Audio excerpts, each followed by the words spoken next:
പ്രയാസങ്ങളാൽ പരീക്ഷിക്കപ്പെട്ട മഹത്തായ മനുഷ്യത്വത്തിന്റെ സ്ഥലമാണ് ജയിലെന്ന് ഫ്രാൻസിസ് പാപ്പ.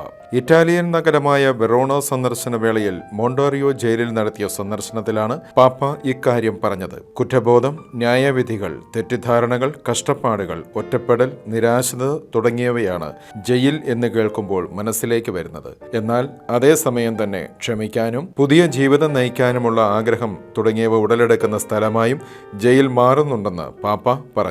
ദൈവം നമ്മുടെ പക്ഷത്തുണ്ടെങ്കിൽ നമുക്ക് നിരാശയെ മറികടക്കാൻ കഴിയുമെന്നും പിതാവായ ദൈവത്തിന്റെ കരുണയുടെയും ക്ഷമയുടെയും മുഖമാണ് ക്രിസ്തു നമുക്ക് കാണിച്ചു തന്നതെന്നും പാപ്പ കൂട്ടിച്ചേർത്തു. ജയിലിന്റെ അങ്കണത്തിൽ കാണികളായി ഉണ്ടായിരുന്ന തടവുകാരുടെ അടുക്കിലെത്തിയ പാപ്പ എല്ലാവരെയും കാണുകയും കുശലാന്വേഷണം നടത്തുകയും ചെയ്തു. വ്യത്യസ്ത നിറങ്ങളിലുള്ള പൂക്കൾ ചില അന്തേവാസികളുടെ കരങ്ങളിൽ ഉണ്ടായിരുന്നു. ജയിൽ ഗായക സംഘത്തിലെ അംഗങ്ങൾ സ്വാഗതഗാനം ആലപിച്ചു.